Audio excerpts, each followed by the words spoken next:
எந்த மாதிரியான பாதுகாப்பை தேவன் தருகிறார் பிள்ளைகளுக்கு? வாட் கைண்ட் ஆஃப் ப்ரொடெக்ஷன் பாருங்க. முதலாவது பார்த்தீங்கன்னா ஓகே, சங்கீதம் 91:3, வேடனுடைய கண்ணிக்கு உங்களை தப்பு வைப்பார். நான் ஒரு முறை கோலசங்கருக்கு போயிருந்தேன். அங்கே போயிருக்கும் பொழுது ஃப்ரெண்ட்ஸ் ஸ்கூல் லீவில் போயிருக்கும் பொழுது அந்த காட்டு பகுதியில் என் நண்பர்களோட கசின் பிரதர்ஸ் அவங்களுக்கு ஓகே உனக்கு கூட்டிகிட்டு போயிட்டு கிளி பிடிக்க போகிறேன்னாங்க. நம்மளுக்கு கிளி பிடிக்கிறாங்கன்னு சொல்லி தெரியும், ஆனால் எப்படி பிடிப்பாங்கன்னே தெரியாது. அப்போ உள்ளே கொண்டு போயிட்டு அங்கே உட்காந்துருக்கும் போது சத்தப்படான்னு சொல்லிட்டு அவனுக்கு ஒரு கூண்டுன்னு 2-3 கிளி வெளியே எடுத்தானுங்க. பார்த்தா அதெல்லாம் வலுப்பு கிளி. ஓகே, வலுத்து ட்ரைனிங் கொடுத்துருக்கு. இது என்ன பண்ணுவோம்னு சொல்லி கேட்கும்போது இது பாட்டு பாடும். நம்ம என்ன பாட்டு இதுனா பேசுகிற கிளியான்னு கேட்டேன். இல்லை இதுக்குன்னு ஒரு லாங்குவேஜ் இருக்குது, அதில் அது பாடும். அது பாடும் பொழுது இந்த ஆண் கிளிகள் என்ன பண்ணுமா, அதுவும் பறந்து கூட மேட் பண்ண வருமா. அது வரும் பொழுது அதை பிடிக்கலான்ட்டு. சரி, எப்படி பிடிப்பாங்கன்னு பார்த்தீங்கன்னா இந்த கிளிங்களுக்கு தெரியும். அதுக்கு ஒரு கயிறை கட்டி அழகாக மேலே பறந்து போயிட்டு அந்த கிளை ஓரத்துலேயே பார்த்தீங்கன்னா சில கம்மு வச்சு ஒரு இதெல்லாம் வச்சுருந்துருப்பாங்க.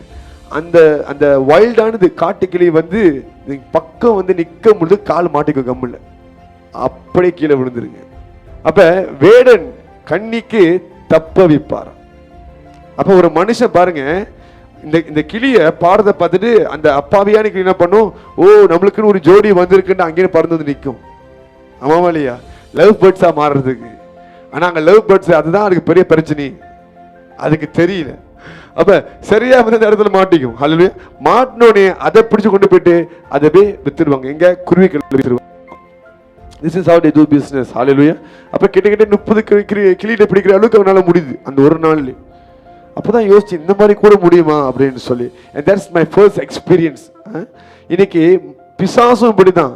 ஓகே, சாத்தான் பாட்டு பாடி பேசியே ஏமாத்தி உங்களை ட்ராப்ல உள்ள வச்சிருவான். சொல்றது உங்களுக்கு புரியுதுங்களா?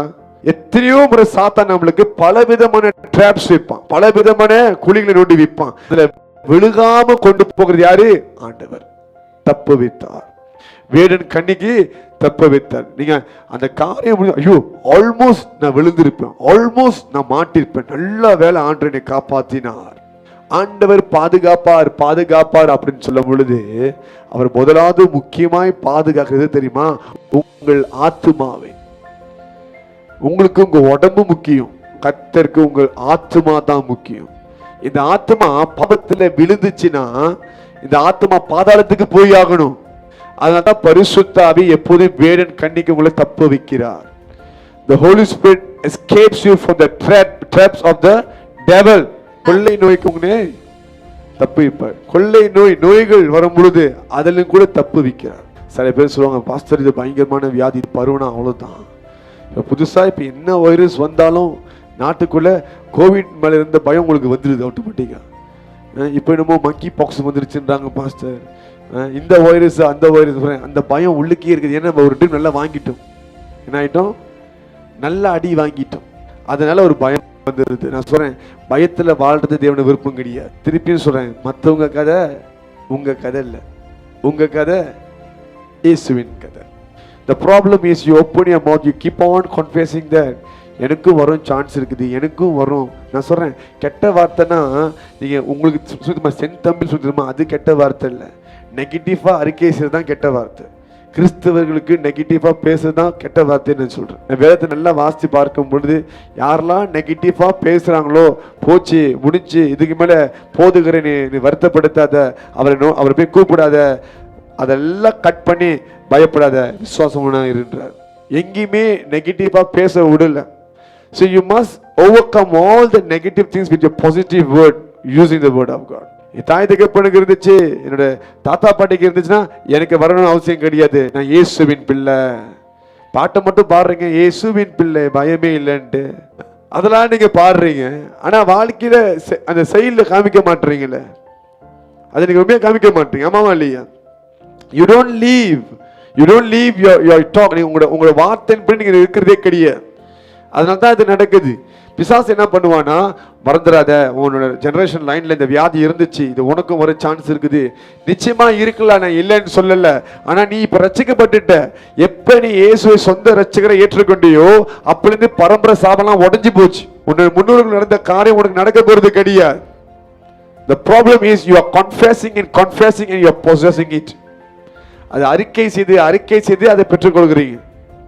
சாத்தான் போய் சொல்லுவான் ஆண்டவர் பெற்று, நீங்க தான் முடியாதுன்றீங்க, அவன் அதை தானே நம்பி இருக்கிறான், அதை நான் சொல்லிட்டு இருக்கேன் அந்த காரியத்தை, அப்ப கொடுக்கலாமே. அறிக்கை, நீங்க வியாதிகளை அறிக்கை செய்யாதீங்க. பரம்பரை சாபம், அவங்களுக்கு ஹார்ட் அட்டாக் இருந்துச்சு எனக்கும் இருக்கும், அவங்களுக்கு கேன்சர் இருந்துச்சு எனக்கும் இருக்கும், இதெல்லாம் அறிக்கை செய்யாதீங்க. Your story is not your forefather's story. Your story is Jesus' story. உங்க கதை முன்னோரோட கதை கிடையாது, இயேசுவின் கதை. அவங்களுக்கு நடந்தது உங்களுக்கு நடக்கணும் இல்லை. Most of the time you are living in someone's story. அநேக நேரத்தில் நீங்க பார்த்தீங்கன்னா உங்க வாழ்க்கையில் நீங்க வாழ்றது இல்லை, மற்றவங்க கதையில வாழ்ந்துட்டு இருக்கிறீங்க. ஸோ உங்க வாயில உங்களோட வாழ்க்கையில் எதை நீங்க அறிக்கை செய்யணும் அதைத்தான் நீங்க பெற்றுக்கொள்ளுவீங்க. இனி எனக்கு இந்த வியாதி வரும் அப்படின்னு சொல்லாதீங்க, வாய்க்கு சிப்பு போடுங்க. ஹல்லேலூயா. அதை போட்டா வாழ்க்கை நல்லா இருக்கும். ஹல்லேலூயா. சும்மா போயிருக்கு, சாத்தானை இழுத்து உள்ளுக்கு விட்டுறது, அப்புறம் பேய் ஓட்டுக்குன்றது. ஹல்லேலூயா. அவன் பாட்டுக்கு போயிட்டு இருப்பான், அவன் பாட்டுக்கு இயேசுவே அப்படின்னு போயிட்டு இருப்பான். பைபிள் எழுதப்பட்டிருக்கு சாத்தானும் பயங்கர விசுவாசியா. ஹல்லேலூயா. யாக்கோபு எழுதப்பட்டிருக்குது, நீங்க நம்புறீங்களோ இல்லையோ பிசாசுக்கு தெரியும் அங்க ஒரே தேவன் இருக்கிறாருன்னு சொல்லி. நம்மளை பார்க்கிற அவன் பயங்கரமான விசுவாசி, அவனுக்கு தெரியும் அவரை எதிர்த்து நிற்க முடியாது. அவன் பாட்டுக்கு இயேசுவே எப்படி உங்க ஜனங்களை போய் கெடுக்கலாம், இயேசுவே அப்படி போயிட்டு இருப்பான். நீங்க ஏதாவது அறிக்கை செய்து உள்ளுக்கு இழுத்து விட்டுறீங்க. இதை குறித்து தேவ பிள்ளைங்க பயப்பட அவசியம் கிடையாது. இயேசு எப்படி பிதாவினால் பாதுகாக்கப்பட்டாரோ நம்மளுக்கும் அப்படியேப்பட்ட ஒரு பாதுகாப்பு இருக்குது. Because you are covered by the blood of Jesus. ரத்தத்தினால் மூடப்பட்டிருக்கிறீங்க. இந்த சத்தியத்தை என்ன பண்றீங்க, பாஸ்டர் எவனோ எனக்கு மந்திரிச்சு வச்சுட்டான், பாஸ்டர் எனக்கு என்னமோ ஒரு மாதிரி இருக்குது, என் பிசினஸ்லாம் சரியா வர மாட்டேது, வருமானம் வர மாட்டேது, எவனோ எனக்கு மந்திரம் பண்ணிட்டான். மந்திரத்தை கூட உங்களுக்கு தொடர்றதுக்கு யோசனை இருக்காது, நீங்க ஐடியா கொடுத்திருப்பீங்க. கிறிஸ்துக்குள்ள இருக்கிற உடனே சத்துரு தொட முடியாது.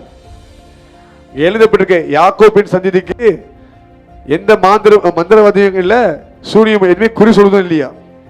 இது என்னாகும் 23:23 எழுதப்பட்டிருக்குது. கர்த்தருடைய பிள்ளையா இருக்க உனக்கு இதெல்லாம் பலிக்காது, வாய்க்காது. ஹல்லேலூயா. நீங்க போற பாதையில செல்ற எல்லா இடத்துலையும் கர்த்தர் தூதர்களை அனுப்புகிறார். நீங்க நீதிமான் சொல்லி இல்லை, அவர் உங்களுக்காக நீதிமானா இருக்கிறார். அவர் உங்க இடத்தை எடுத்தபடினால், அவர் சிலுவைக்கு போனபடினால், அவர் ரத்தம் சிந்தினபடினால் அவர் தூதர்களை அனுப்பி உங்களை பாதுகாக்கிறார். ஹல்லேலூயா.